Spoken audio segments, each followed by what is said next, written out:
Good morning, everyone, and thank you for joining us for our second session in the Partners for Veteran Success Employment Workshop Series sponsored by the state of Illinois. Today, we will be hearing from National Label. Our presenter will speak to you regarding resume and also how to conduct yourself during a job interview as well. Just want to note here as well that you are encouraged, of course, to enter any questions that you have into the chat. You can find this feature in your Zoom toolbar. Today's session is being recorded and will be made available on the Illinois workNet YouTube channel for you to refer to later. Now, I am pleased to introduce Bridget with National Label. Bridget, feel free to take things away. Thanks, everybody. My name is Bridget Altenberg. I'm an Army veteran and the CEO of National Label Network. And I just wanted to share that, we have a lot of veterans that work in our veterans program at National Label. I actually work in all of our programs at National Label Network. And we all say the same thing when it comes to transitioning to the civilian world. We have all this great experience in the military. We do things that you would never even ask a civilian to do. Even in studies show that veterans are better problem solvers, are more resilient, are better learners. And those are all things that are so critical that we hear from employers all the time at National Labor Network that they're looking for. And so a lot of times the challenge is helping us write resumes and interview in ways that civilians can understand, and taking all of that jargon and things that make sense to us that doesn't make sense to a civilian. And so it's one of the things that we do at National Label Network. And Brenda's fantastic, and she's going to be really honest with you about the things that work and the things that don't work when it comes to both resumes and interviewing. And I can tell you from personal experience, once you figure out how to talk about your military experience in a way that civilians really understand, you're going to find that your job search gets so much easier and so much better. So I hope that you take to heart what you learned from Brenda. She's an expert in the field and knows everything that employers are looking for, how job search has changed, how resumes have had to adapt to the post-pandemic or sort of inter-pandemic life, how to interview, what employers are looking for. She really knows her stuff. And so you can't ask for a better way to help veterans with those things that we all struggle with, which is really resumes and interviewing and translating those military skills. So please pay attention. Hopefully you get a lot out of this. And please feel free to reach out at nationallabel.org. We have a lot of great support for veterans, including some paid work experience for veterans that live in Chicago, and a lot of other resources and materials that can really help with the unique aspects of veterans in job search. So I'm really excited about helping y'all get through so your transition is a little easier than mine was. I'm also wanted to share how excited we are to be working with IDES, Illinois Department of Employment Security. They're wonderful partners, and I'm going to be followed by Alejandro, who's going to talk about the JVSG program.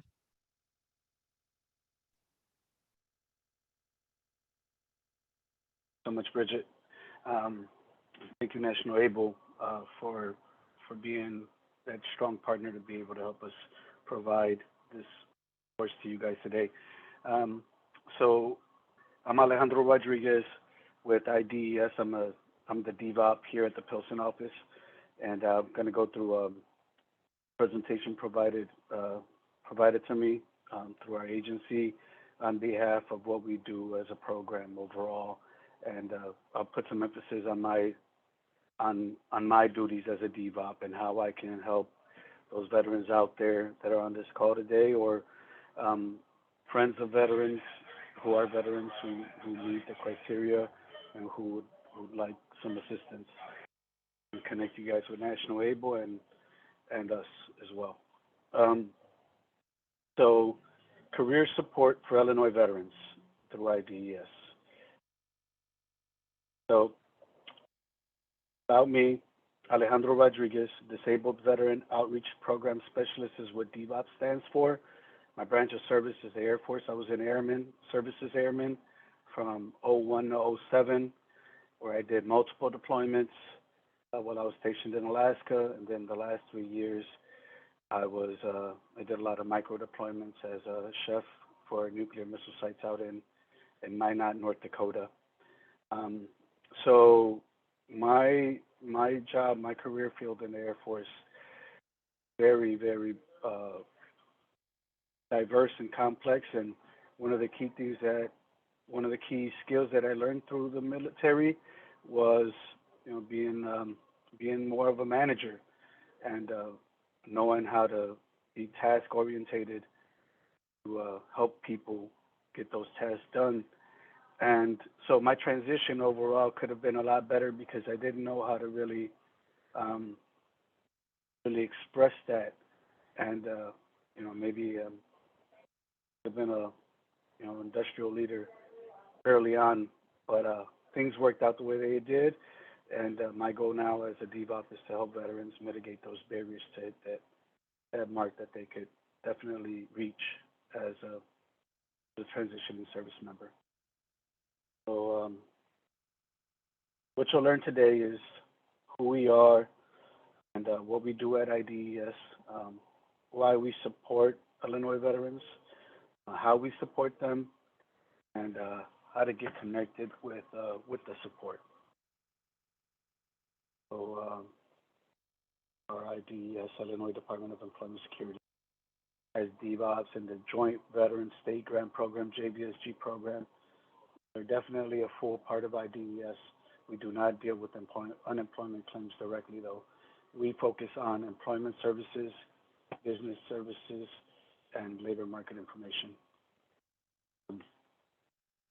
Next slide, why we support Illinois veterans.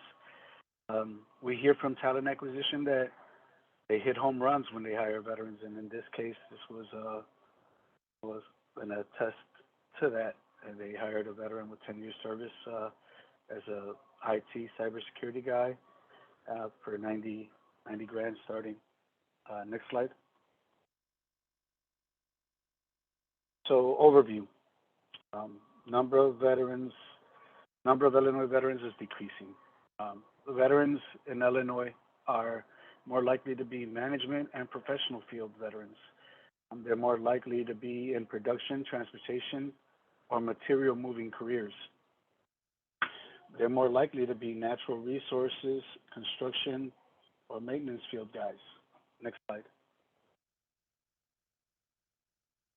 Thank you. Approximately 628,254 veterans live in Illinois, which is the population of Albany metropolitan area in New York.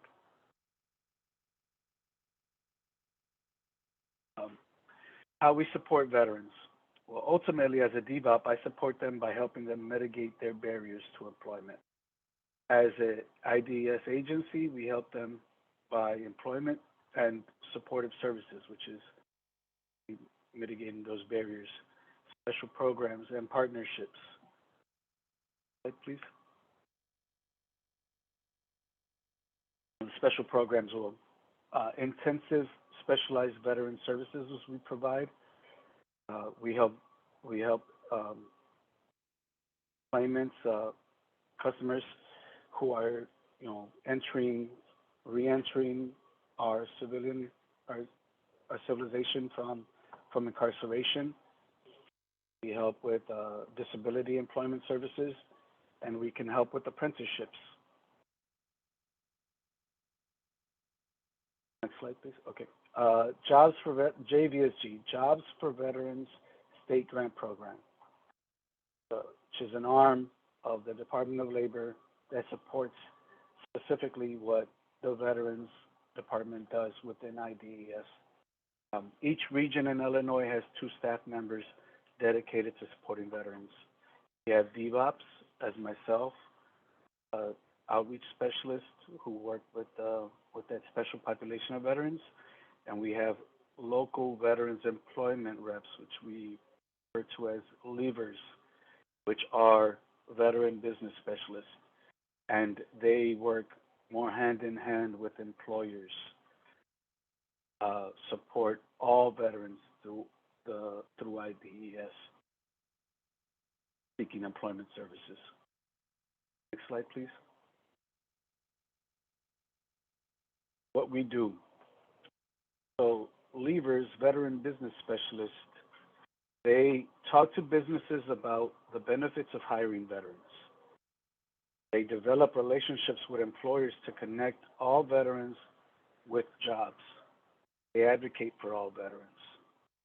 They, they help with the training of staff and partners on how to best serve veterans, which is also ultimately also what DevOps do. We are very integral in the part of capacity training and intersector training with our partners to help them understand the services that the JVSG program as a whole provide. So this one is twofold. Um, Veteran career coaches, which are DevOps, we provide one-on-one career services for eligible veterans. We ultimately, one of the key things that shouldn't be lost is we ultimately help them mitigate barriers to employment, which is kind of broad, but ultimately we help them try to find uh, answers for concerns or issues that are helping them, that are mitigating them from sustaining or, attaining meaningful employment.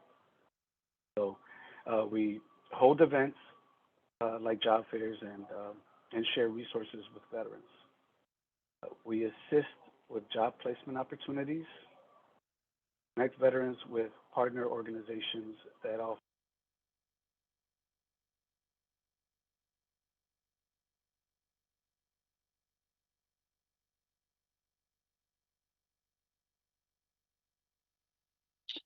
Alejandro, it does appear that you're muted, just an FYI.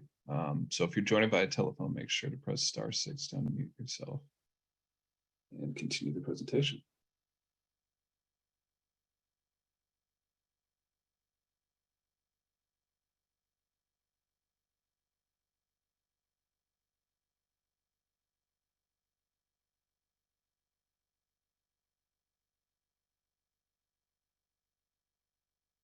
I'm sorry, did you guys hear anything I was saying?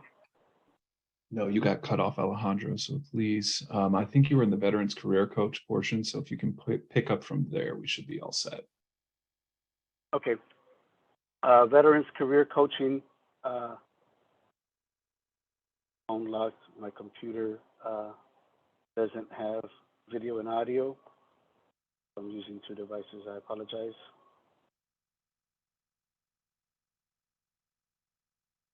Loading up. All right. So as I was stating under the Veterans Career Coaches, did you guys catch that we ultimately do capacity training as well with the leavers? We are involved in capacity training but the emphasis as a veteran career coach slash DBOP is one-to-one career services that we provide to those eligible veterans. Um, and we hold events, job fairs, and share resources with those veterans. We help them with job placement opportunities. We connect them with partner organizations that offer training and services like National ABLE, and we also connect them with supportive services organizations to provide them with their socioeconomic barriers that they're dealing with. As an agency overall, we have employment services program representatives here in-house who also provide that one-on-one career services. All job seekers, not just veterans, but to all job seekers and to those veterans that do not meet the eligibility criteria to connect with the DBOP. They get that through their in-house. We also connect the ES reps, as we call them, ES, Employment Services Program reps, connect all job seekers to partner organizations, again, like NET, offer training and support who is eligible. So this is a kind of a shortcut way of veterans that might be eligible for DBOP services, but this is not the only way. It's more complex than just this. But if they meet these criteria, they likely do meet our services, and they should reach out to our general email, who will then connect them to the appropriate local area and somebody who can help them. So if they served on active duty for more than 180 days and are, received something other than dishonorable discharge, they could be eligible for DVOP services. Um, they were discharged or released from active duty with a service-connected disability. They were discharged or released from active duty with a sole survivor discharge. Um, or they served on active duty during a period of war or campaign or expedition in which a campaign medal was authorized, or they are a member of a reserved component under and order to active duty. They could likely be eligible for services through overall, ultimately, services from us. So getting you to work. These are some of the programs out there nationally that are supported by our government to help veterans receive employment, and we just want to emphasize them. One of them is priority of service. So this applies to programs funded by the Department of Labor, and which provides priority of service to veterans and spouses of certain veteran categories, spouses of certain veterans, that is, for employment, training, placement services. So this is a national rules and regs out there in place for to help get veterans hired. Veterans Preference Act is another one of those policies out there installed by the federal government and state government and some state governments to help veterans get hiring preference, federal and state jobs. State of Illinois has veterans preference for state jobs, and if you want assistance with that, please reach out to us and we can help you. Next slide, please. Yeah, our goal is ultimately getting veterans connected with support. As I stated, I don't know if you guys heard this, but a DVOP's goal ultimately is to help veterans mitigate those barriers to employment. That is one of our main encompassing missions, and we do that by helping them, get those barriers out the way, connecting them with those agencies that can help them, please. So Illinois' career information system is a good way for those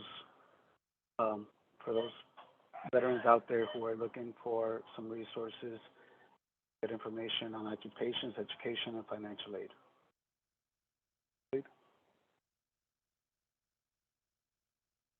Here's some additional links and partner organizations that are supported through Department of Labor and the Workforce Center, the Workforce Institute, to help those veterans meet these criteria, or researching to see if they meet these criteria. Next, please. And did you know that employers can receive federal tax credit for hiring veterans and other target populations? And to learn more, about the work opportunity tax credit, you should connect with one of our business service specialists to provide you more insight with that.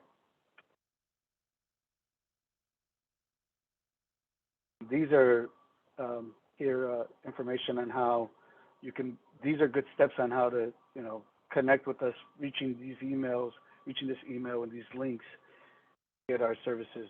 And we encourage you to please include your full name, your zip code, and your phone number with your email to ensure that we can accurately connect you with the right person to help you.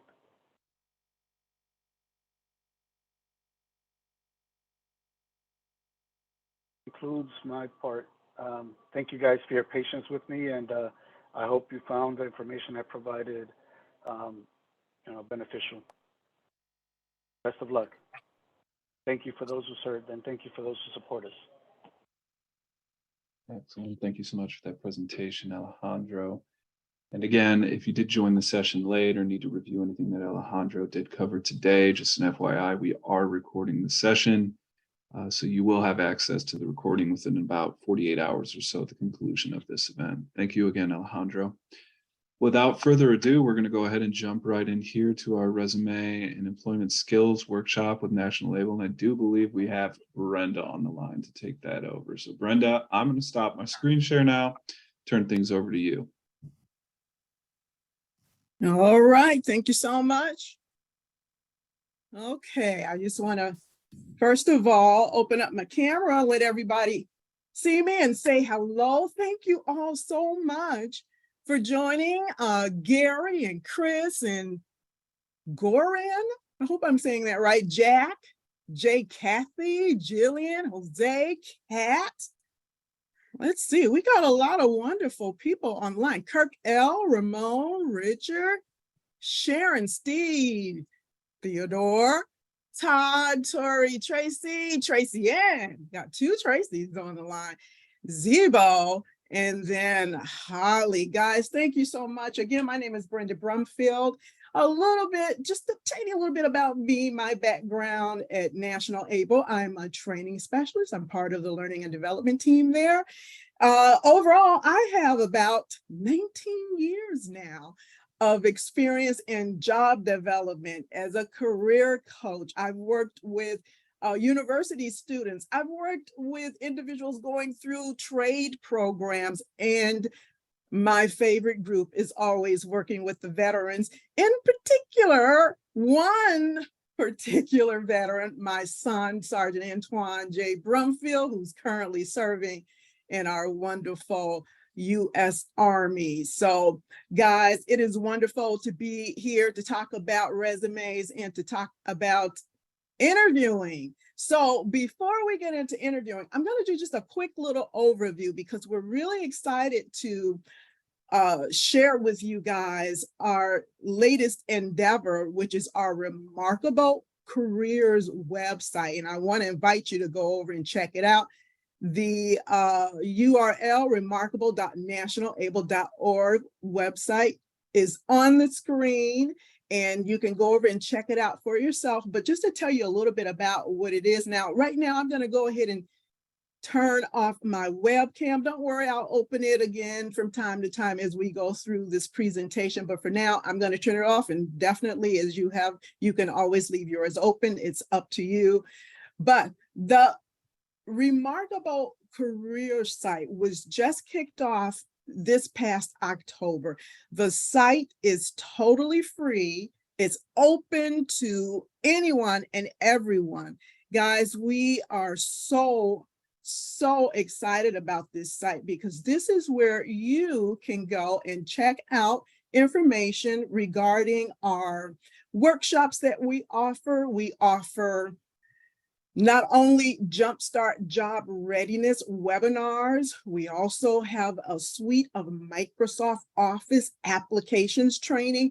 We do those training on 3 levels: beginner, intermediate, and advanced. There's something for everyone. So we hope you'll go and check it out. These some of the courses are going to be live, remote, instructor-led. Others will be self-paced e-learning modules that you can do whenever, 24 hours a day. I mean, if you wake up at 3 in the morning and you want to do a self-paced webinar, you can go on over to our Remarkable Careers website.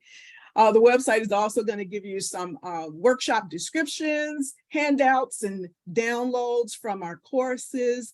There's some quizzes. Now, guys, check this out. We are offering you badges certifying that you have taken our Microsoft Office applications trainings. These badges, they're digital badges. Once you complete the quiz showing that you have indeed gone through the actual live remote webinar, once you complete the quiz at our Remarkable Careers website, you then can download that digital badge, or I should say upload it, to your LinkedIn profile. Those of you who are using LinkedIn, this is absolutely fantastic way to show prospective employers that you are keeping up with your game, that you are constantly taking training to help keep your Microsoft Office application skills sharp. So again, we hope that you will check out the site. In addition to the workshops and the self-paced e-learning modules, we do have our remarkable careers, I should say remarkable resumes tool builder that you can use on that site. The tool builder is going to allow you to quickly, easily build your resume. So you will have to create an account in order to use that resume builder tool. But go ahead and create the account, take a look around in the site, check it out. And as I mentioned, definitely would love to see you at some of our upcoming sessions, our Jumpstart Job Readiness, our Microsoft Application Series, and of course, using that remarkable resume tool to build your resume. Now, I'm going to focus most of my time in this session today on resumes. I'm sorry, on interviewing. But I do want to ask, if you've got some quick resume questions, go ahead and type them in the chat. Type them in the chat and we'll address a few.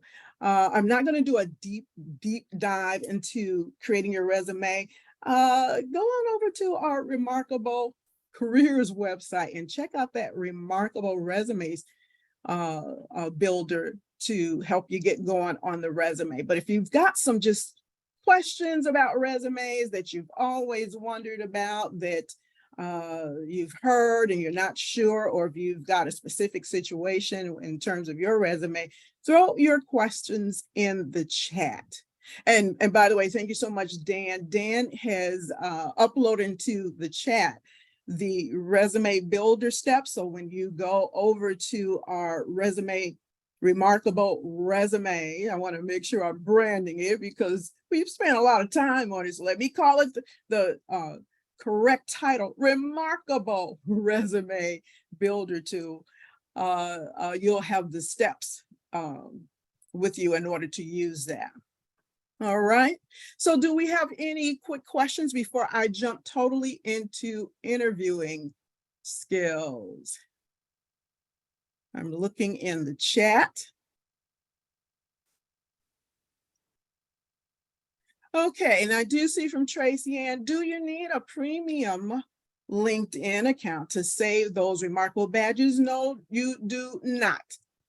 You can have just the basic free LinkedIn account. However, you do have to establish an account on our Remarkable Careers website in order to claim those badges once you have passed the quizzes that are in there. Again, the process is you attend the live remote webinar, and you can attend these webinars as often as you like. And once you feel you're ready to take the actual quiz, showing your knowledge of the particular subject matter, then you can go on over to the Remarkable Careers site, take the quiz, and if you pass, you'll earn your badge, and then you can upload that badge to your LinkedIn account.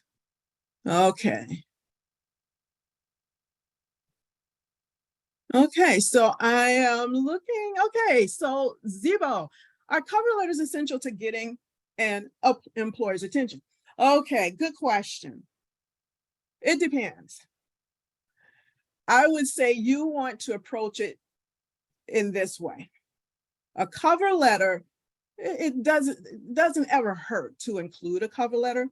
However, if you read the instructions in the job application, and the instructions are saying to upload a resume and cover letter, well, then you've got to get the employer what they want. If they're requesting it, you got to give them what they want.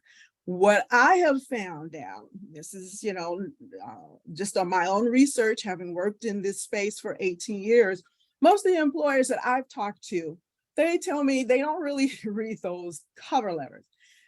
If the resume does its job and is compelling, and that employer feels that they have the resume of someone who they want to talk to, in other words, they want to have an interview with, they don't necessarily read the cover letters. But I would say a cover letter comes in handy if you are someone that has some gaps in employment, maybe there were some months, and by gaps, I'm talking anything beyond a couple of months, a few months, where that cover letter may give you the opportunity to sort of address those gaps, because you can't really do that on a resume. So if you have gaps in employment, you might want to use a cover letter. And then another group that might want to use a cover letter, and again, even if the employer is not requesting it, you might want to use it if you are transitioning into a new career. So you want to be able to, in that cover letter, speak to transferable skills that you have that you can apply in this new career, whatever you're transitioning to. So you might want to use a cover letter then. So that's, again, the cover letter comes in handy if you have gaps in employment, if you are transitioning into a new career, and then if the instructions in the job application is requesting a cover letter. Wonderful. And thank you. Okay, Tracy, what can you tell us about that? Oh, yeah. I got to turn on camera for this one. That pesky ATS, right? You got to get through what we fondly refer to as the robot before your resume and application makes it to an actual human being. Yep. ATS is there to assist the human being with all those dozens, sometimes hundreds of resumes and applications that they're receiving. So that applicant tracking software is going to scan through that resume, is looking for a match. How can it determine a match? It's looking at keywords, key phrases that come from the actual job description. So what does that mean? Whenever you create a resume, you can't just create your resume in a vacuum. You can't create a one-size-fits-all resume. You need to have that job application, that job description with you, and you need to address, you're speaking to that job description in your resume. So you're tailoring your resume around that job description, using some of the keywords directly from the job description in your resume. So as the ATS is scanning through your document, it's going to pick up on those keywords and identify you as a match. Most companies, well, the larger companies, smaller companies maybe not, but definitely the larger companies are using an ATS. Let me type this into the chat for you. Go over to, and let's see here. Check this out to everyone. Check out a site called Job Scan.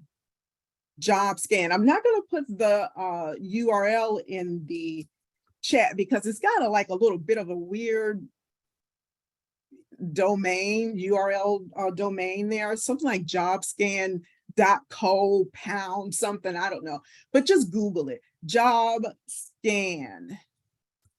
So I put that in the chat. Job Scan is a really nifty website for job seekers. You can upload a job description that you want to apply your resume to. You upload those two things, your resume and the job description. JobScan is going to scan this for you and give you a report letting you know how well your resume matches that job description. And then it's also going to give you some tips on things that you might want to change. So check it out for yourself. I know that each month JobScan, I believe, will give you 5 free scans, 5 free scans. So you want to use your scans wisely. Don't just blow through them before they start wanting you to, pay a fee. Now, I've heard of individuals saying that there's a hack that you can get around paying the fee. I don't know what that hack is. It has something to do with allowing JobScan access to your contacts so they can promote their JobScan product. But check it out for yourself. See if it's something that might help you get that resume up to snuff so it makes it through the ATS. Okay. And okay, so J. Kathy, does your resume job experience have to match the position requirements you are applying for? Okay, and if I think I'm understanding this right, your resume, again, you want to tailor that resume and make sure that you're addressing what the employer is requesting in that job description. They're telling you everything in the job description. So let that job description be your guide. Now, if you're finding your skill sets that you currently have aren't necessarily what they're asking for in the job description, you got some work to do. You've got to and you definitely want to create a cover letter because you want to try to use your transferable skills to show that even if you haven't had a particular experiences, you can, because you have certain transferable skills. Maybe it's your communication skills, your interpersonal, your articulation, your ability to analyze, critical thinking, creative thinking. How have you used those skills with other employers and positions that you have had that wasn't necessarily what the employer that you are applying to is asking for? But if you can show how you use those skills, and those are skills that you can use in the job you're applying to, then you might be able to make a convincing point for yourself. So you've got to be able to show in that resume, if you haven't had that particular job in the past, you still have the skills to perform the job. And let's see, I'm going to take one more and then we're going to get into interview success. Okay, is there any difference in the approach for a remote position versus an in-person position? And we'll get into that when we get into interview success. Is there a difference in the approach for it? Because there is.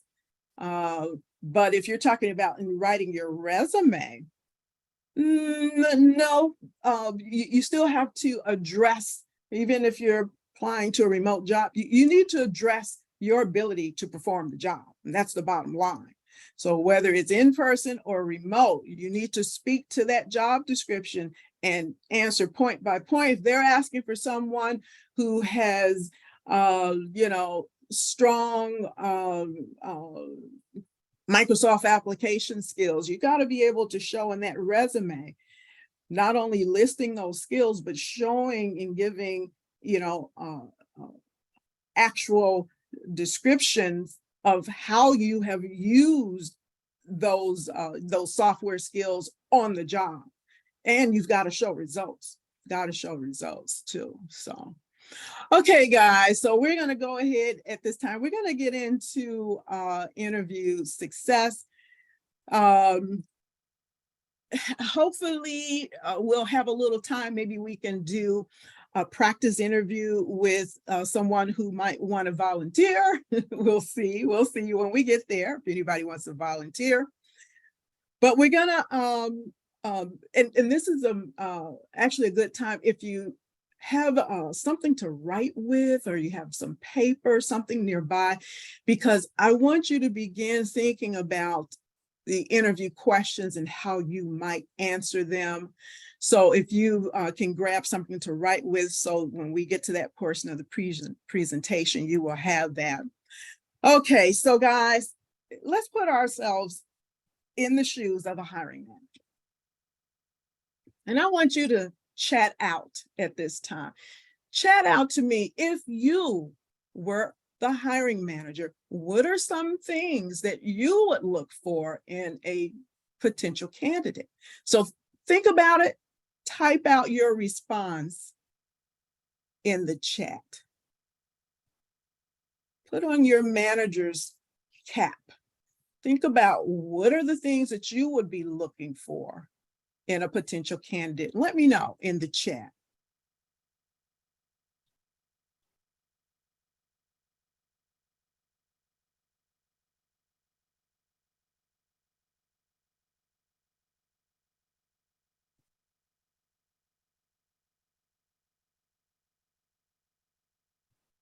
Now, there's certain attributes, there's certain, and there you go. Yeah, Tracy Ann, she's looking at, in particular, education and training, so preparedness for the job, industry certifications, definitely. You're in certain kinds of careers, you may need to have those industry certifications, to show that potential employer that you are prepared to do the job. Sharon, timeliness, cleanliness too. All right. Alejandro, young person, 19 to 29 years old. Okay. I'm not sure if you're addressing that as what you would want to see. And if so, you're going to make me angry. Because what's wrong with 30 years old and up? So I'm thinking maybe it just depends on the role or something. I'm not sure there, Alejandro. Let's see, Tracy, outgoing, energetic, experienced, outgoing, energetic. Yeah, a lot of times it's often about the right fit in terms of personality, being able to fit the employer's, the work culture. So that's important too. And Ramon, skills, qualifications for the job posted. Yeah, there you go. Yeah, all of these are things that we're going to be looking for, right? So you've got to be able to think like a hiring manager as you, a potential candidate, are preparing yourself for that interview. Put yourself in their shoes, and that's going to help you to become that person that the hiring manager is going to say, yes, this is who I want to hire. This is the right fit. This is the person we have been waiting for. So that's going to give you some things to think about. As we go through this presentation, my goal today is to answer these questions for you. How can I stand out in that hiring process, in the interview process? How can I prepare for any kind of interview? Because as you know, there are, several types of interviews that they're going to hit you with. How do I answer those behavioral-based questions? Because they're common. Behavioral-based questions are huge. And then how can I know if the company is the right fit for me? Because it is a two-way street, right? They're checking you out, you're checking them out. Both of you want to know, hey, can we work together? Can we build something here together? And so it goes both ways. You want to make sure you are at a place where you feel you have a future. So let's go ahead and jump on into this, guys. You got to always start when it comes to interviewing with doing a little research. These are the three areas that you want to pay attention to. You've gotten the call, they want to interview you. Even if you've already researched the company, go back to their website. By the way, type in the chat, how do you currently research companies? What resources do you use? Just want to see what everybody's doing. Maybe you're doing something that maybe someone else isn't. That might help them. But you got to start with the company. We just talked about being the right fit. That's so important. You want to get a sense of the culture. You want to find out as much information about the kind of people they hire, because you want to see if you fit the kind of people that they hire. In the chat, I see, good point, Tracy Ann is saying, hey, check their annual shareholders report. If it's a public company, see how financially fit they are. Yeah, annual shareholders report. What are some other ways? What resources are you using, guys, to research the company? I'm sure most of us will go to the company's website, but as you've just seen, Tracy Ann says, hey, there's other ways to research a company. So keep them coming, type them in if you're using resources that might be helpful to someone else. Other than researching the company and getting a sense of their culture, getting a sense of whether or not this company is financially healthy, if the company is growing, if they're adding new sites. Go back to the applications page, find out what are the company mostly hiring for, what kind of positions they're mostly hiring for. Of course, the job description, you want to always keep that job description. Definitely, once you have applied to a company, make sure you download that down description. You can print it out, but keep it handy in case they should, reach out to you 3 weeks or several weeks later and say, hey, we got your application. We'd like to know if you are available for an interview. You want to be able to go back over that job description to help you prepare for the interview.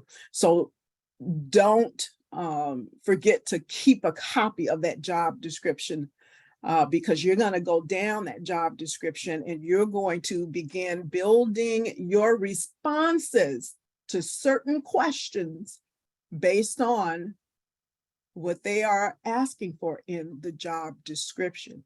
And then the third thing, of course, you want to begin to research salary, because you never, ever, ever want to go into an interview without having some sense of what is the salary, what is the market, for this particular job. Because if they love you, if they feel you have checked all of their boxes and they want to bring you on board, believe me, they're going to start with the lowest range of the salary that they can get away with. And if you accept that, hey, then you could have just missed out on a few hundred or maybe even a few $1,000s more had you done your research. You got to know your worth. What are some places that you go to research salary? Where do you go to research salary? Type it in the chat. I mean, there are several ways to do it. One of the best ways, I think, is to talk to your peers. People who do the same kind of work that you do. You don't want to ask them, dollar for dollar what they're making, of course, but you want to get a sense of what the range might be. So your peers are getting that kind of information directly from the people who do that kind of work is one of your best resources. Definitely workNet Online. I've seen a couple of you have put that into the chat. Yeah, Tracy, ask someone who works there. Ask someone who works at that company who's doing that kind of work, and they are not going to steer you wrong. But bottom line, guys, is you want to go into an interview with a range, and within that range is your sweet spot, the number that you want to hear. But unless you do a little research, first, you will not know, you won't have a good idea of what the salary should be. Okay, and then let's see here in the chat. Zibo, is it okay to put salary negotiable? If you can get away with it, yes, you can put salary negotiable. I have encountered over the years, sometimes applying online, uh, the employer has set it up so that you have to put in a number, but just be prepared. And if you're in an interview and you get to the point where they're talking salary, they're showing you that they're interested, but they just got to make sure that the number that they have in mind will make you happy. So definitely you once you get in an interview, you got to have some numbers. So Zebo, do your research, all right? Okay, let's see here. Okay, so let's move on. Let's talk about matching your skills. As I have said, and I cannot emphasize this enough, you have got to have that job description right next to you as you are preparing to interview, because you're going to be formulating responses to the questions, or the questions that they will be asking you based on what you understand from that job posting. So review that job posting. Make sure you emphasize the skills that they are emphasizing in that job posting and your ability to perform those skills and to bring results on the job. So yeah, you got to match your skills and your experience with that job posting. I love this little, I don't know if you guys can read the cartoon. It might be a little too small there. We believe in, let me move some stuff around on my screen so I can see it. We believe in paying our employees as much as they need. Since you'll be at your desk 90 hours a week, you don't need much. Okay. Yeah, right. All right, let's go on here. Planning for the interview. Hopefully you're beginning to see a theme here that interviewing is about research and planning and preparation. So we're talking about approaching the interview not just as a one-off event. There's a complete process that's going to help you to do your best come the day of the actual interview. So you guys know some of this stuff. Type in the chat. What are some of the best practices you need to do before the interview? We've already talked about one, and that's doing your research. What are some other things you need to do before that interview? I'll share with you what I believe you need to be doing, but I want you to tell me, what are some things you need to do before the interview? Type it in the chat.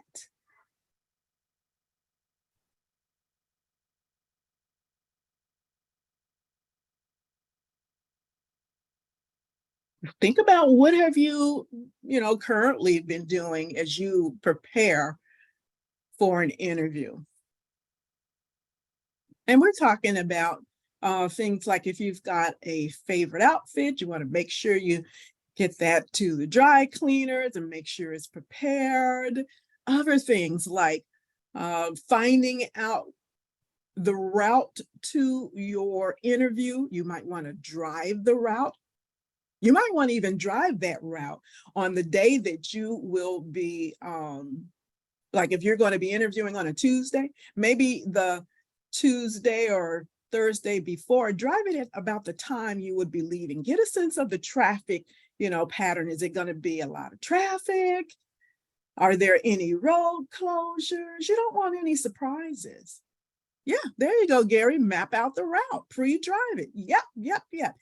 You can even, if you're, taking public transportation, take the train or bus. Just get a sense of what you might be dealing with come the day of your interview. What are some other things? Keep them coming, guys. What are some other things you want to do before the actual interview? Before the interview, we talked about going over the job posting, right?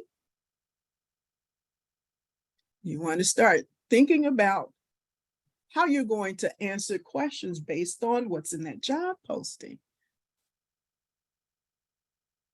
Okay, so yeah, big one. And we're coming to that. Gary, you know where I'm going in this presentation. A big one that Gary has put in the chat. You got to practice that elevator pitch. Guys, we're going to do an elevator pitch exercise in a few minutes, but definitely you want to sit down with a trusted family member, friend, if you're working with a career coach, and you want to practice that interview. You want to have them read you some of those common standard interview questions and get a chance to practice how you might answer them.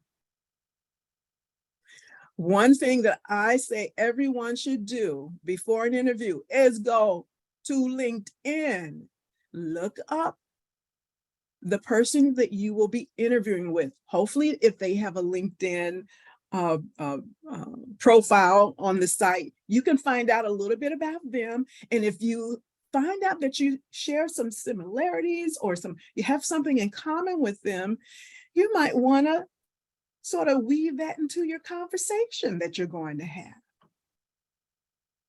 Right? Now, during the actual interview itself, here we are. It's the day of the interview.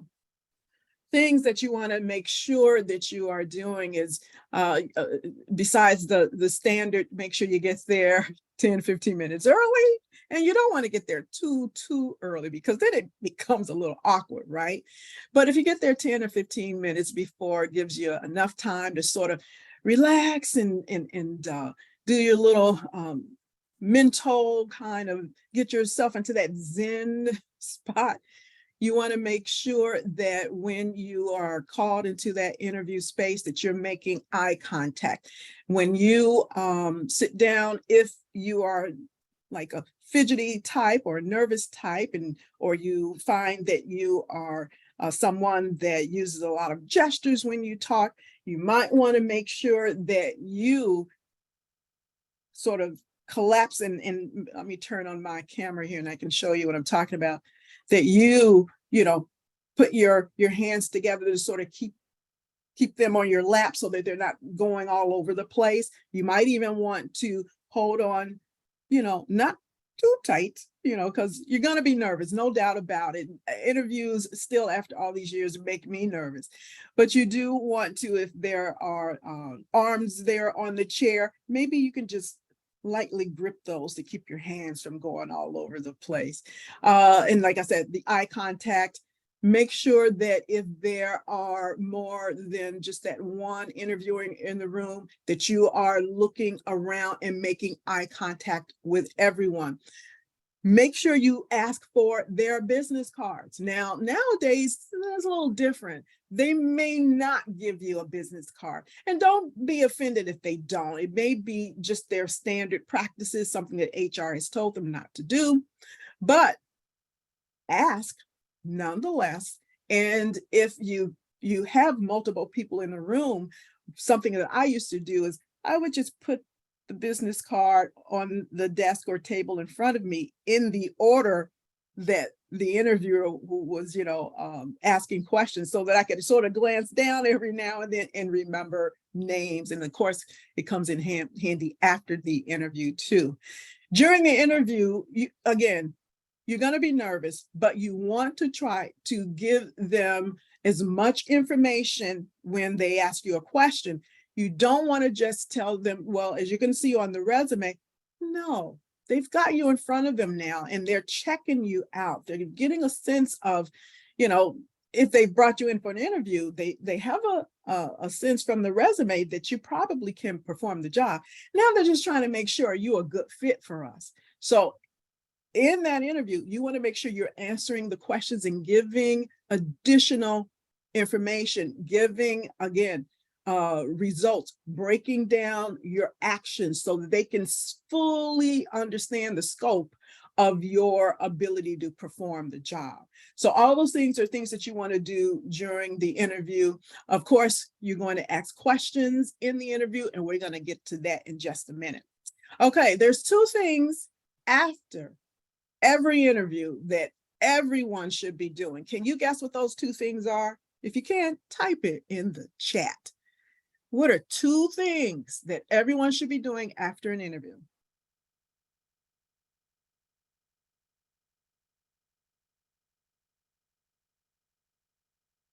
Two things. Can you think of them? There you go. Tracy has one of them. You should be following up. Thank you letter. Nowadays, it's a thank you email. And it's nice we can email, because that way we know that the message was sent to directly to the intended person.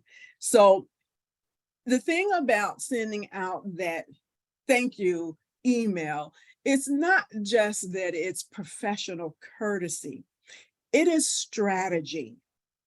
It's strategy. In your thank you email, you want to recall something from the interview. Maybe the interviewer made a point of stressing how important it is that this person be, I don't know, a team player, that they've got to make sure they understand that, the team work makes the dream work, and we need all, hands on board. Maybe they've said something that gave you that impression. Well, then in your thank you, you're going to revisit that, and you're going to make it clear how you understand the importance of teamwork in this position.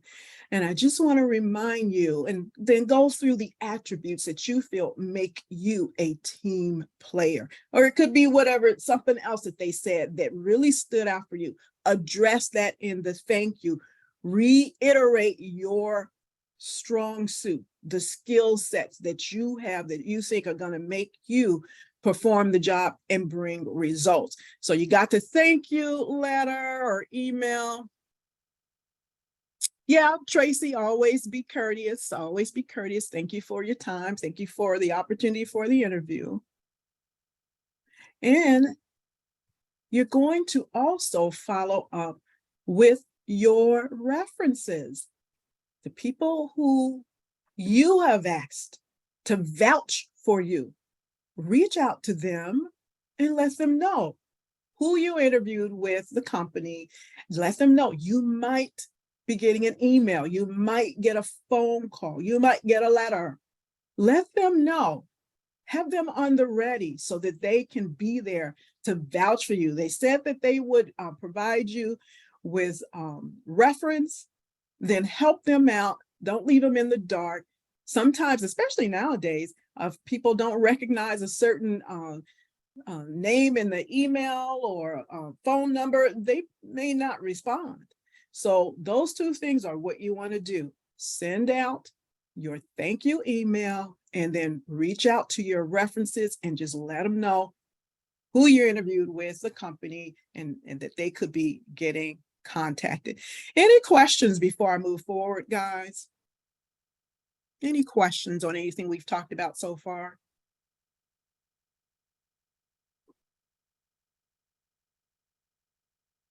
All right, so let's keep moving forward here, and let's get into the types of interview questions. Oh, fun, fun, fun. Sometimes those interview questions really can throw us for a loop. Here's the, and this is not a secret, here is what every job seeker should be doing. You should be preparing to answer these 4 types of interview questions. Even before you ever get called for an interview, we're talking standard questions. Those are the questions that pretty much they ask all the time. And I'll show you a few examples in a minute. Behavioral questions, definitely that is a mainstay when it comes to interviewing. They're asking you those behavioral questions because they want to get a sense of how you might perform based on how you've performed in the past. So they're coming. Prepare for them. Prepare for them. Situational questions are similar, and I'll show you in a minute the difference between behavioral and situational questions. And then for many of us who have who are pursuing technical careers, you might have some technical questions thrown at you. If you've said on your resume, I know how to do this, that, and some other thing. And they ask you in the interview, well, how do you do this, that, and that other thing? You shouldn't be stumbling for an answer, because you should expect that they're going to be asking you those kinds of questions. So that is what you want to do, is prepare in advance to answer the standard questions. Why did you leave your last position? Or why do you want to leave the company? What brings you here today? These are standard questions. What's your greatest weakness? A lot of people hate that question. I don't think it's anything wrong with asking what's your greatest weakness. Number one, they want to get a sense that you have a good sense of yourself, what you're good at. And the things that you're not so good at, what are you doing about it? So if they say, hey, what's your greatest weakness? Give them a genuine response. Think about, you should have thought about this before you even got to the interview. Before you even got in the interview. Find something that you want to improve and then talk about how you are improving it. That's what that's how you answer that question. Well, you know, I can be a little bit on the introverted side, but I know in order to really help my coworkers understand what I'm thinking and what I might do, that is important that I, communicate. And what I've done is little things like I'll make sure that instead of eating at my desk, I try to maybe eat in the lunchroom to be around my coworkers and allow them to get to know me a little better. Talk about what are you doing to help the weakness that you have. Why should I hire you?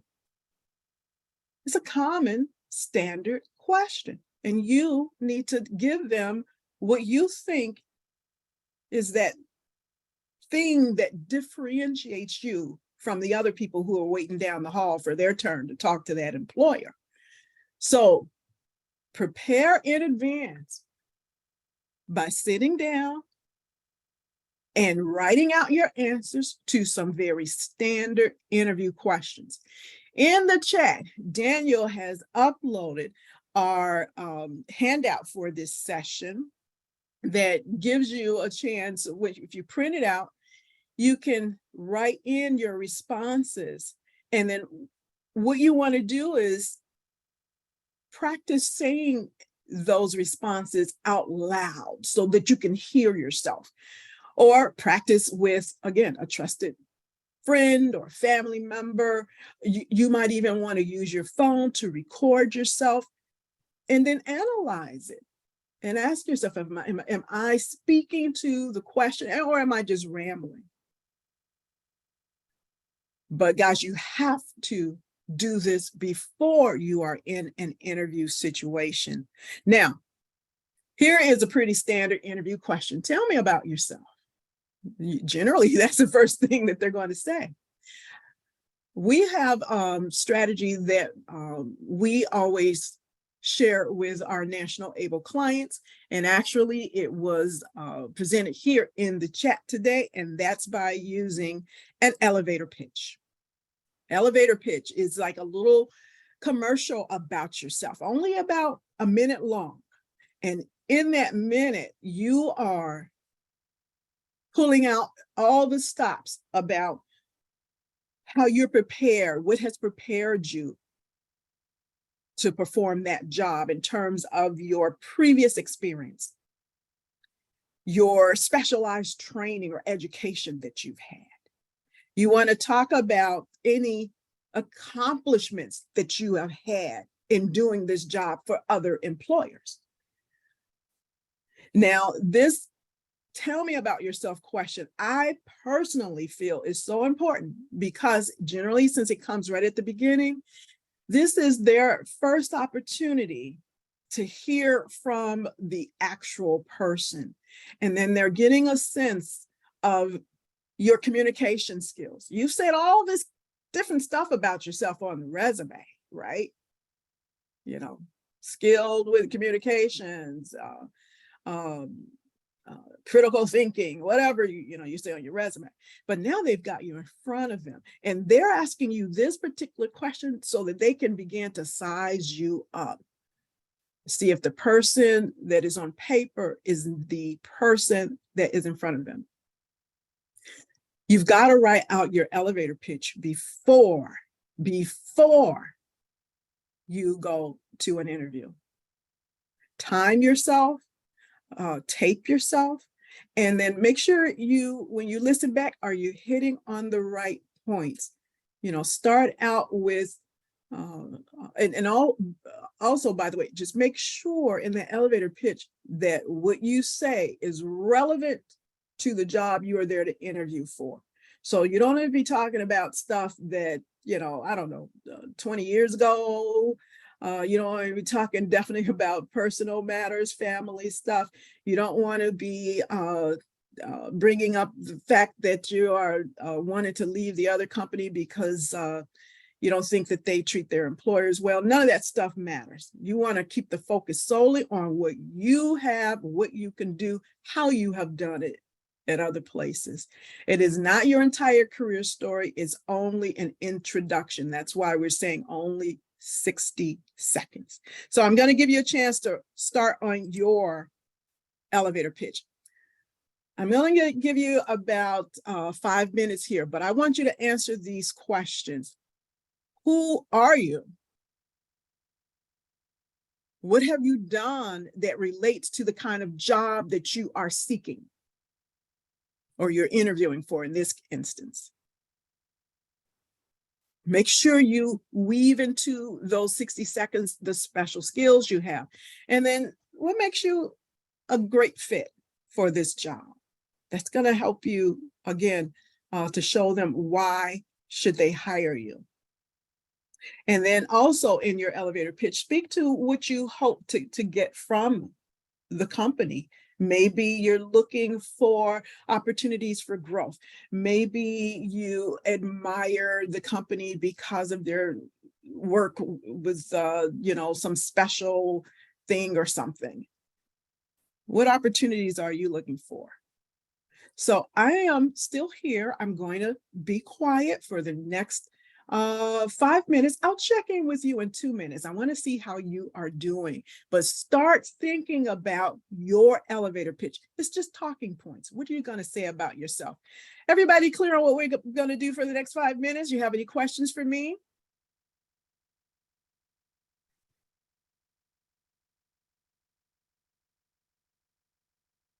All right.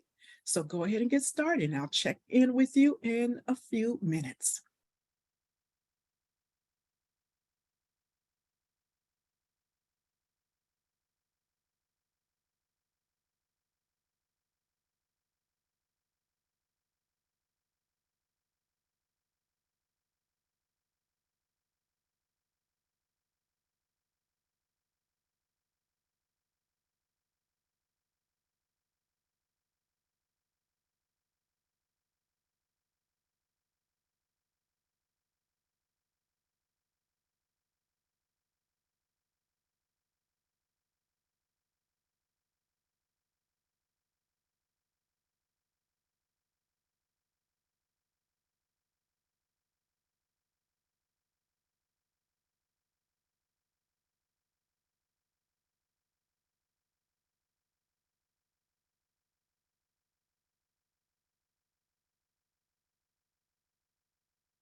All right, so it's been just about 3 minutes. I said I would check in. Hopefully you guys are writing. Are there any questions that you have?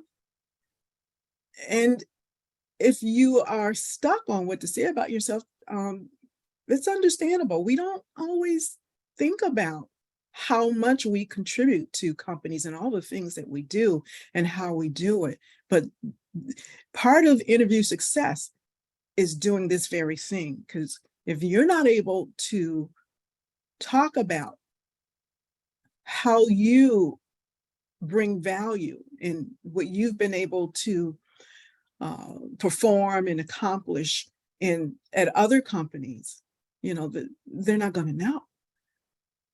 So I'll give you a couple of more minutes, and then maybe we can have one person share what they were able to come up with. We'll see. We'll see if we have enough time to do that. But I'll give you a couple of more minutes.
All right, guys.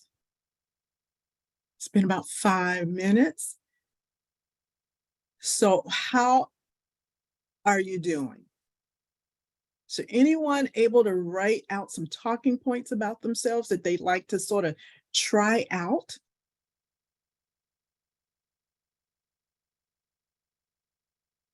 Let me ask you, was this a difficult exercise for you? Use the chat. Was this a difficult exercise for you to think about what you want to say about yourself?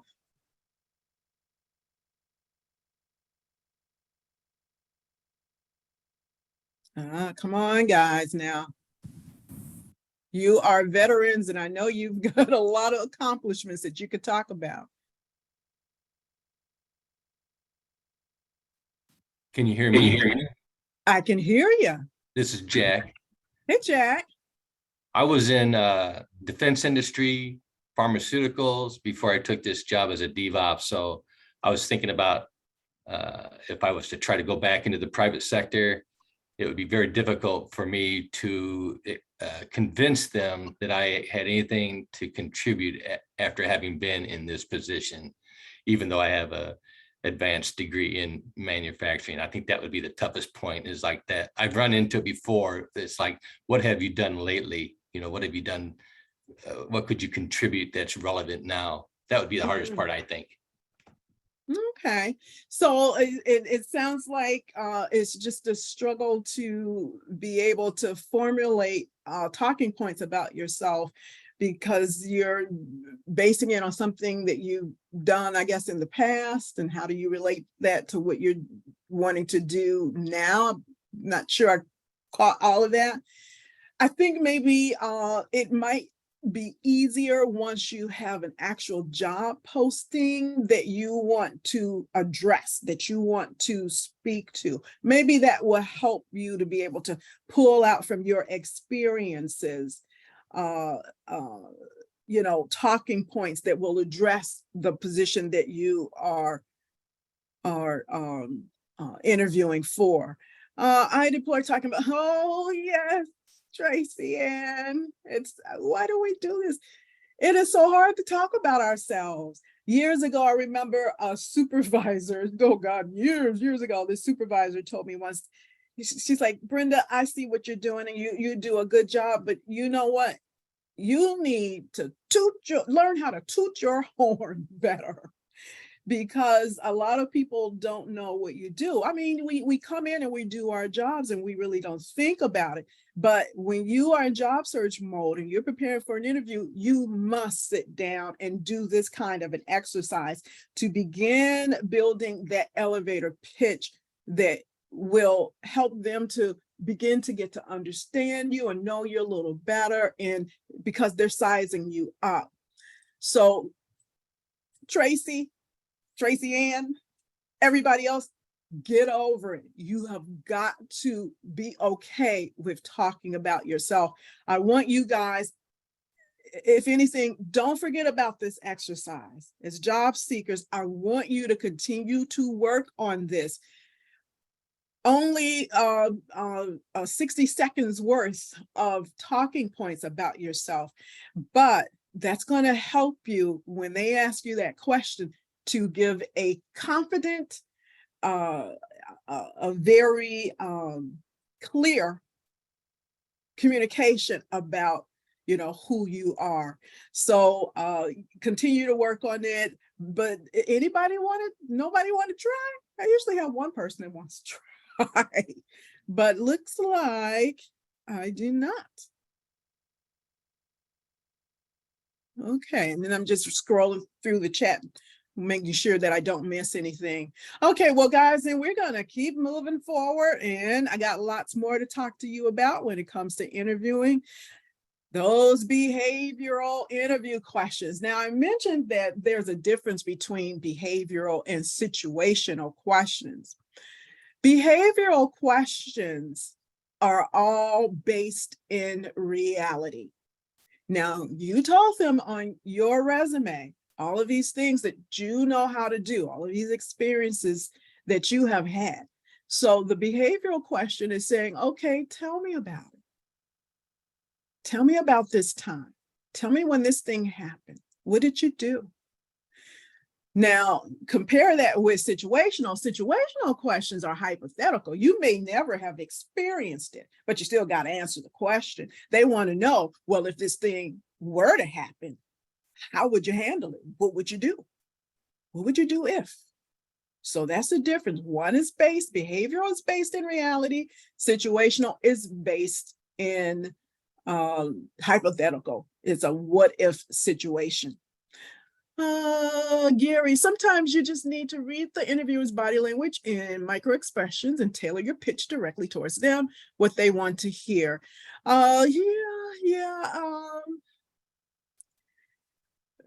Even so, Gary, I want to say it's best to be prepared. I've had in job readiness workshops participants who will say, yeah, but if you practice this stuff before the interview, then you're going to sound rehearsed. No, not at all. Not really.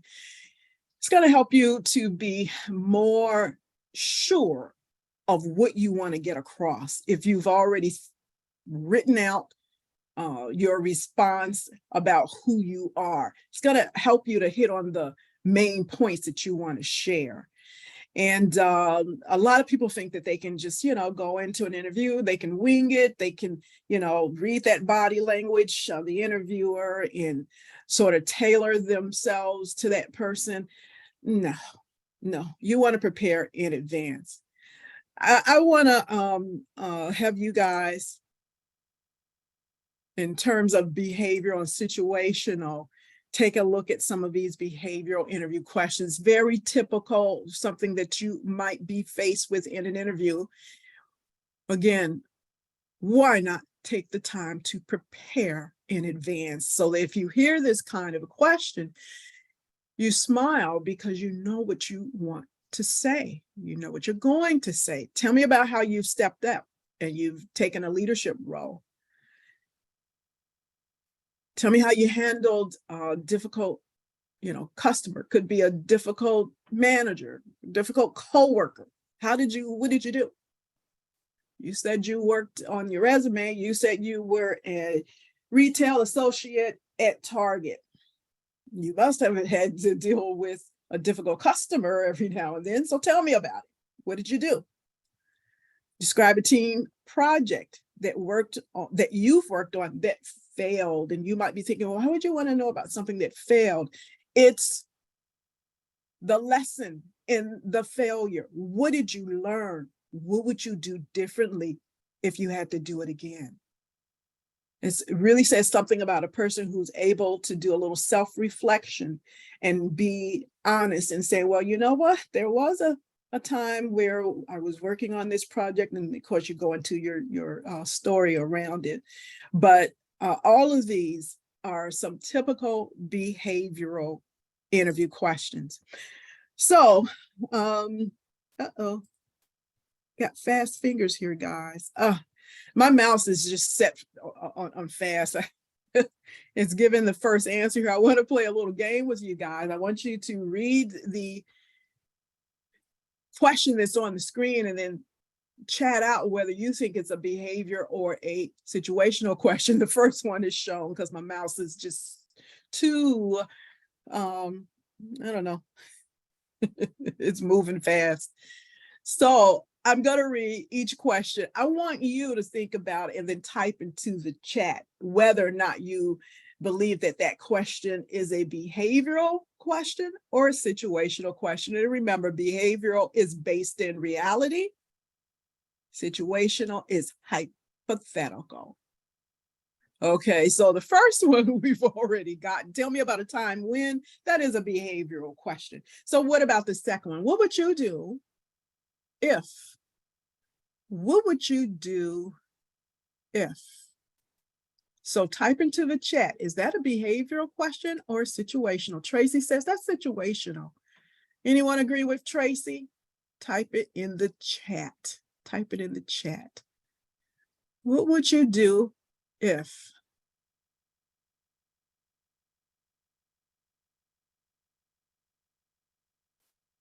Who else? Who else? And if you're not sure, it's okay to say, oh, I don't think I quite get it. Jack, he's agreeing with Tracy.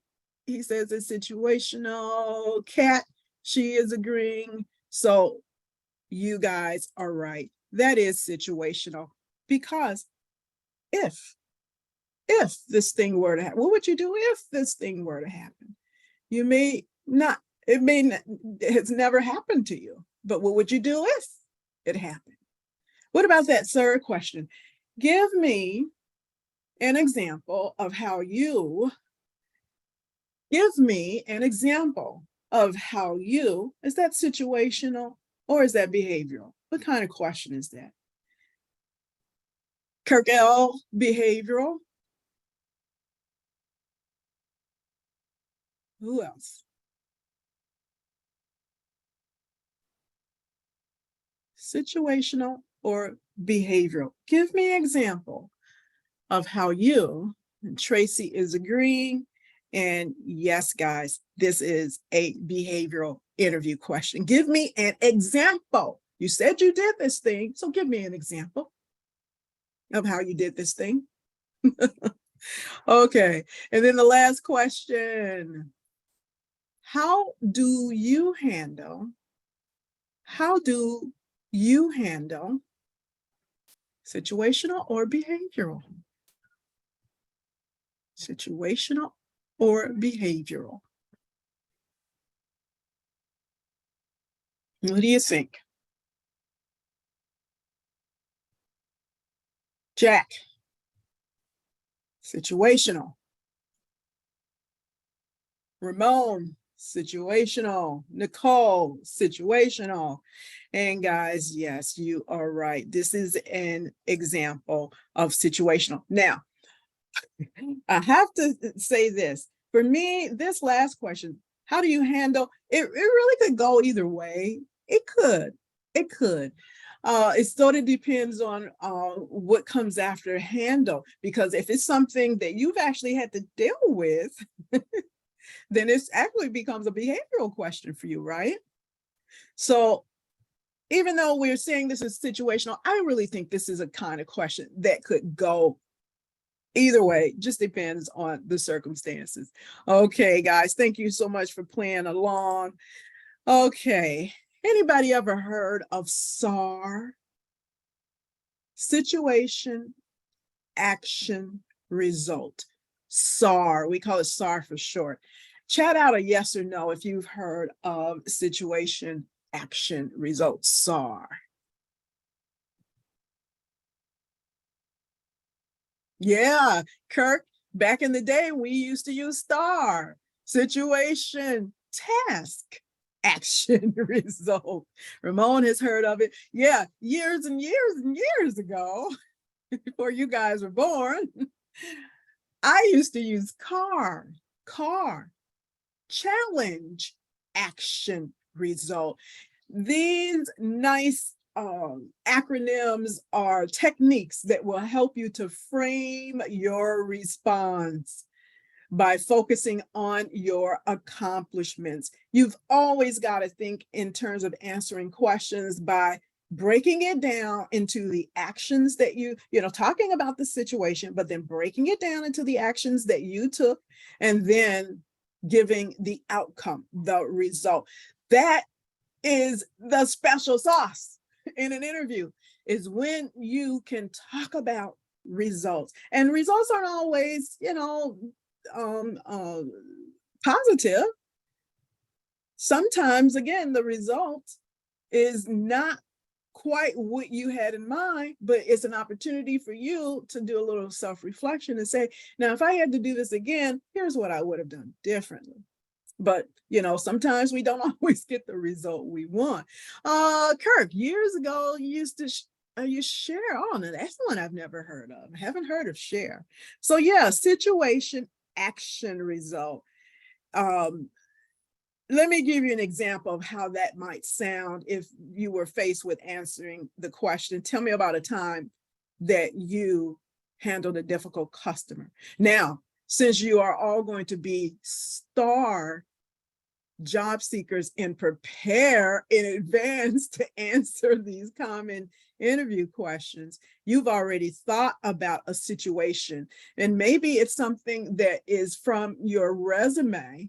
You can reflect back on that resume. You say, well, I was when I was working as that, a customer associate, I had a customer that was yelling at me. And so you take them through the situation as it happened to you. The person was upset. And it was something, that maybe she felt disrespected over. So you give them enough of a situation so that they understand and appreciate the difficulty that you are up against, or they have a better understanding of when you get to your outcome. So you got to give them enough of a situation to pull them into your story so they can appreciate it. So I just sort of fell back on my customer service training, remember some of the points that I learned there. And I made sure that the first thing I did was to apologize to that customer. I made sure I kept my voice calm to de-escalate the situation. I asked her some questions. I wanted to make sure that I understood her and what happened. And I really tried to show how much that I empathized with her experience. And then you can talk about some of the ways that you suggested how to resolve the issue. So you are breaking it down for the interviewer. Here's what I did, how I did it. So now they can understand when you get to the result, the outcome, how you got to that outcome. In the end, that customer appreciated the time that I took. She was satisfied. She decided she didn't want to file that complaint after all. I mean, the result, again, it could have been not such a great outcome. I tried everything that I was trained to do. And no matter what I did, this customer left angry. If I had to do it again, I can't see where I might make any changes. Maybe I would have tried to give her a coupon or whatever it is that you might come up with. But you see what I'm saying? You've got to think about this in advance. You have your SAR stories. They are on your resume. You've already talked about things that you know how to do and that you have done. And so they're looking at that resume and they're going to come up with a behavioral question to say, hey, well, tell me about a time when you had to deal with this particular thing. How did you do it? Your job is to make sure you give them a story that allows them to really see you clearly and the choices that you made that impacted that situation. What questions do you have about SAR? Do you think this is a technique that will help you to answer those behavioral questions better?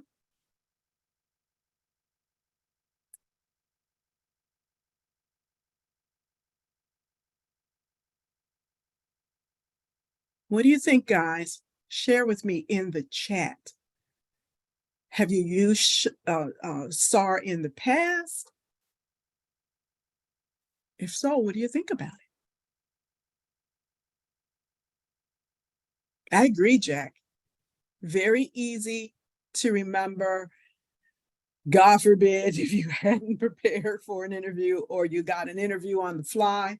It's a very powerful way to position yourself as someone who can get the job done, someone who can bring results, preferably someone who can bring results that help that company in some way. But I can't emphasize enough, you have got to write out possible responses. Practice saying it. Practice it again and again. At some point, it just becomes part of you, part of who you are. You don't sound stiff. You don't sound conversational. As this example, I was sort of reading through some of the lines here. But all that aside, you must prepare in advance. Okay, and I see another chat here from someone on their iPhone. Easy to use. Yeah, got to remember to stay out of emotions. What a great point. Yeah, isn't that? It really helps you to sort of maintain your focus so that you don't get thrown off and start talking about other things. Because you can easily say, yeah, this customer was yelling at me and she was just getting all crazy and people were looking, I mean, you can start to get thrown off and lost because you get caught up in the emotions of a situation that you might be going through. So this SAR technique really helps you to maintain that focus and only stay on the actions that you did. This is a chance for you to showcase your training, your if the situation involved some use of your technical skills, you can showcase your technical prowess in doing something, your knowledge of something or a process, and you're positioning yourself as an expert in what you do. So SAR is the special sauce when it comes to interviewing. Okay, so you get to the end of well, you know what, I shouldn't say that. I don't want to say you get to the end of an interview and you can ask some questions. Definitely, oftentimes the interviewer will ask you at the end, do you have any questions for me? But really, you can ask your questions throughout an interview. It just all depends on how the tone of the interview, how it's going. But nevertheless, you should be prepared to ask your own questions because this is the best way to know if that company is going to be the right place for you. And the more questions you're able to ask, it's really letting them know that you're serious. You're really, really interested in working for them. I mean, think about it. If you were out on a date with someone and they're asking you all kind of questions about yourself and you don't have any questions for them, they're going to go home thinking, I don't know, this person really liked me. They didn't ask me anything about myself, you know? So this is going to be the best way to show your interest in the position. So here's some examples of some follow-up questions that you might want to have prepared. And of course, this is going to vary just depending on the job, depending on the company, your position, you know, all of that.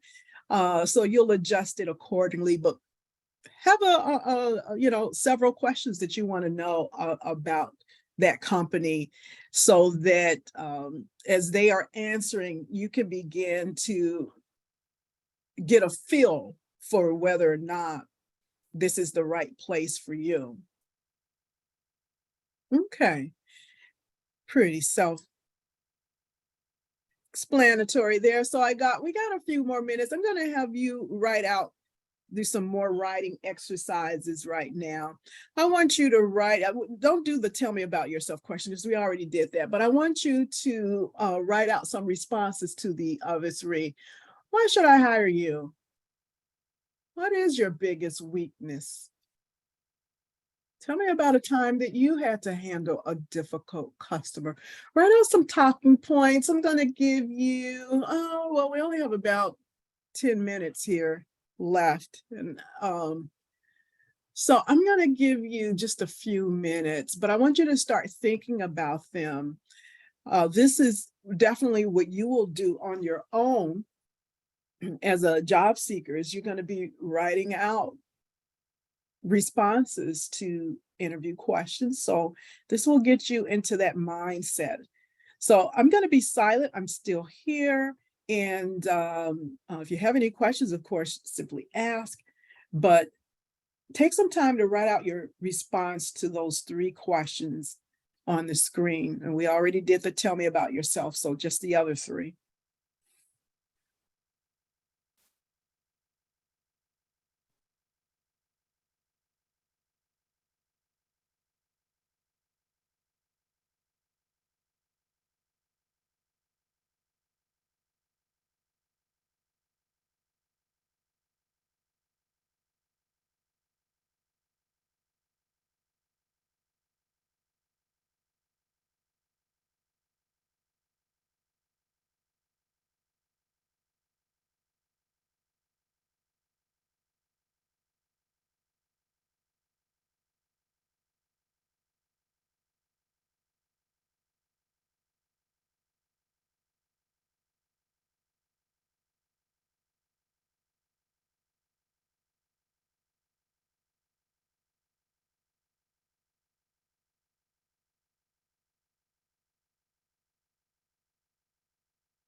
All right, so it's been about 3 minutes.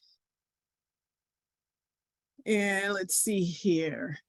Oh, in the chat, Tracy is asking, what are some acceptable weaknesses? It's not about acceptable weaknesses. It's what you perceive to be a weakness. This is about self-reflection and being honest about things that you know that you can improve. The one thing I will say when it comes to this question, do not use a weakness that is clearly something that will impact your ability to do the job. For example, if they're saying in the job description, you must be an advanced Microsoft Office applications user, and then you say, well, one of my weaknesses is that I'm not the best when it comes to using Microsoft applications. I can get a lot better. No, you don't, you don't want to do that. So it's more about choosing your weakness wisely, steer clear of, something that could be a red flag. If it's stating in that job posting, you need to be able to do something, and then you say that you're not really good at doing that certain thing in your weakness response, then you've just sort of shot yourself in the foot there. So let's see here in the chat. Why? I would say that I love whatever I'm doing, that I throw myself into work. I love whatever I'm doing. I throw myself into work. Be more specific. Why should I hire you? I love what I'm doing. If you are interviewing for the same kind of work that you've always done. When I worked at ABC company, was it something in particular about the skill sets you were using, the job itself, that made you love it so much? Throwing yourself into work, be careful about that. Nowadays, there's a lot about that, having that work-life balance. You don't want to give a sense that you are the kind of person who can just sort of burn yourself out. Maybe instead of saying I throw myself into my work, talk about I am passionate about what I do. I'm passionate about this kind of work. Weakness, try to do too much, help others do their work. Okay, so Jack, what are you going to do about that? How are you helping yourself? That's what they want to know. It's okay. It's okay if you have that weakness, and they're not judging you on the weakness, but they want to try to understand, how are you improving upon this so that it doesn't slow you down if we hire you? If you're doing too much and helping others and you're not getting your own work done, what do you do about it? Maybe thinking about it from that position of, I try to do too much and I'm helping others, and that might slow my getting my own work done. So what I try to do, and then, fill in the blank. What do you do that you think will help you with that weakness? Oh, Tracy, love it. I have learned to ask for help and delegate when it's possible.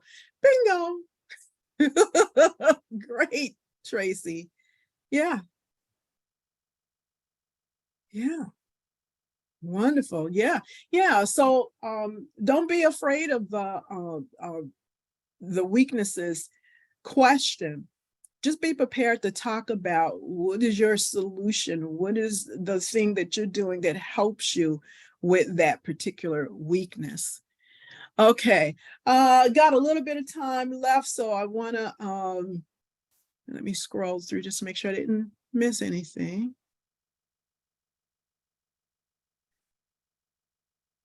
Okay, yeah, I want to make sure I just got a couple of slides here left.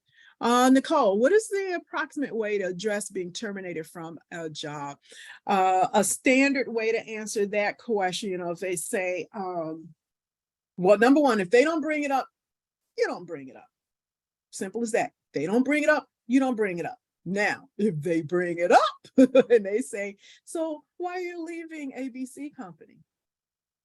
Instead of saying you were terminated, just simply say, well, the company determined that my services were no longer needed.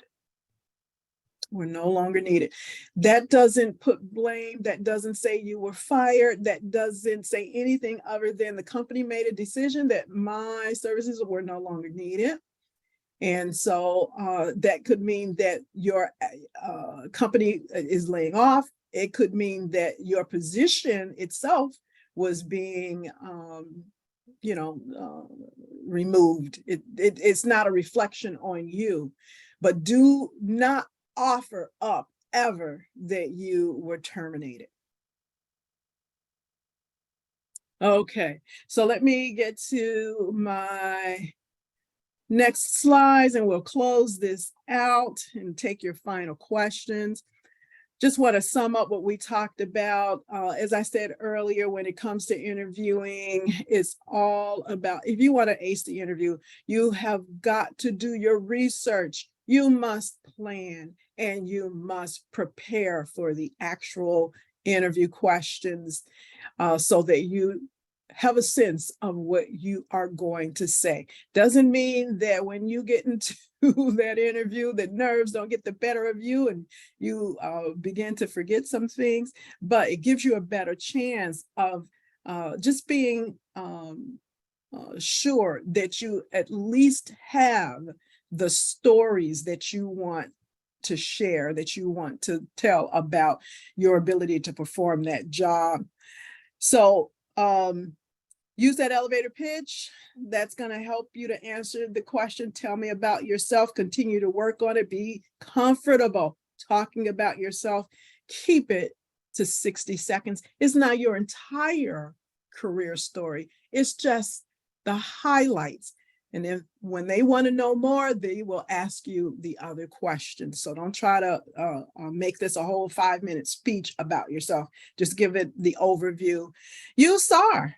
So easy to remember: situation, action, result. That's going to help you to really keep focused as you are answering those behavioral interview questions. And then, of course, you've got to be prepared to ask your own questions to assure yourself that this is going to be the right place for you. Now, before I take your final questions, I want to just give you a couple of reminders. Go to our remarkable.nationalable.org site. Set up an account for yourself. Use our Remarkable resume builder tool.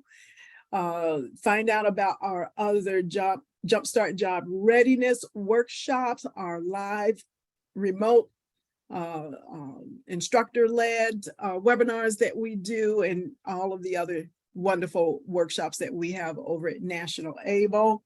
And let's see here. Our website, once again, nationalable.org. If you want to find out when our next webinars will be held, you can go on over to our website, click on the calendar tab. Click on that calendar tab and it will show you throughout the month, days and times of our upcoming workshops. And guess what? You can go ahead and register to attend right through our calendar. Our Microsoft applications training, we kicked that off in October. Again, 3 levels of Microsoft applications training. Take a look at the workshop descriptions and determine which workshop is going to be best for you. Hope to see you at some of those. So guys, what final questions do you have for me? Daniel, I don't know how it's just about top of the hour, so I don't know how much longer we can stay in this Zoom. And after a couple of hours, I'm pretty sure you guys are ready to get off of here anyway, so.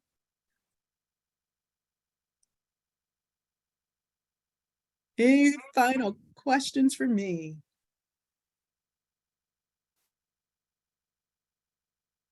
All right. Well, Ramon, thank you. Nicole, Alejandro, thank you. I enjoyed being with my veterans today. Hope to see you guys over on the National Able side. But Daniel, that's all I got. Have a great day, everybody. Excellent. Thank you for that presentation, Brenda. Wonderful You're job welcome. today, keeping folks engaged, and lots of great, thorough content that you shared with our veteran job seekers on the line here today. Just a few things that I want to note before we wrap things up. As I stated early on, we have been recording the session, so any of the information that Brenda covered here today, we will be, again, uploading that recording to Illinois WorkNet on the YouTube channel under the virtual job fairs playlist within 48 hours of the conclusion of this event. So you will have access to this recording. Additionally, assuming you did register for the event, we will have a complete listing of all the information that you used to register for that. So we will be forwarding that on to our partners at IDES and National Able as well. And last but not least, one final thing that I want to note here going into tomorrow, we will have one final session in our veteran employment workshop series. Tomorrow will be again at 10 a.m. till noon. That will be a state employment application process overview. We will have officials on the line from the Illinois Department of Central Management Services. Again, they're going to be on the line to share how the state of Illinois supports veterans and offers an opportunity to increase your scores to align yourself as a more competitive applicant for state job posting. So please feel free to tune in for that session tomorrow. If you have the link that you used to register for the session, either today or the one on Monday, you can use the same link to join again tomorrow. We'll send out a reminder. Again, it'll be starting at 10 a.m. tomorrow. We hope to see most, if not all of you again tomorrow. Have a great rest of your day, everybody. Take care.